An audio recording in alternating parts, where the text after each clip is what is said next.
गोपीनाथ मुंडेंनी ज्या काळामध्ये गृहमंत्रीपद सांभाळलं आणि त्यांनी ज्या स्वरूपामध्ये अंडरवर्ल्ड संपवलं, त्यानंतर राज्यात सुव्यवस्था नांदायला सुरुवात झाली होती. आता त्याच गँग, बिष्णोई गँग येते, मग छोट्या छोट्या पुण्यात कोयता गँग येते, मग तिथे तिथे आका गँग येते बीडमध्ये.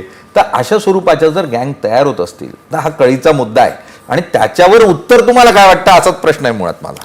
खरं तर त्याला उत्तर काय, तर त्याला उत्तर काय, कायदा आणि सुव्यवस्था योग्य प्रकारे ठेवणं हे सरकार म्हणून सरकारचं काम आहे, यात दुमतच नाही. आणि सरकार ते करत नाही आहे का? सरकार पूर्णच्या पूर्ण ताकदीने त्या सगळ्या गोष्टी करण्याचा प्रयत्न करत आहे. तुम्ही पाहिलं असेल की या सगळ्या गोष्टींमध्ये त्या ठिकाणी या संदर्भात SIT नेमणूक झाली नाही आहे का? तर झाली आहे. ह्या सगळ्या गोष्टी लपवून काही ठेवलेल्या नाही, सगळ्या गोष्टी होत आहेत.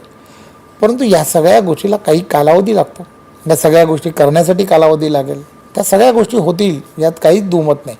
आणि माझी खरं तर आपण लक्षात घ्या की ह्या सगळ्या परिस्थिती बदलण्यासाठी किंवा हे सगळं करण्यासाठी एक जो सपोर्टिंग नेचर जे लागतं ते नेचर फार गरजेचंच आहे या संदर्भामध्ये.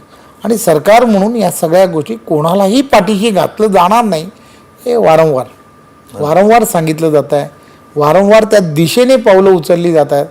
मला खात्री आहे की देवेंद्रजींच्या नेतृत्वामध्ये ज्यांनी चूक केली आहे किंवा जे चुकले आहेत त्यांना शासन हे 100% होणार. अगदी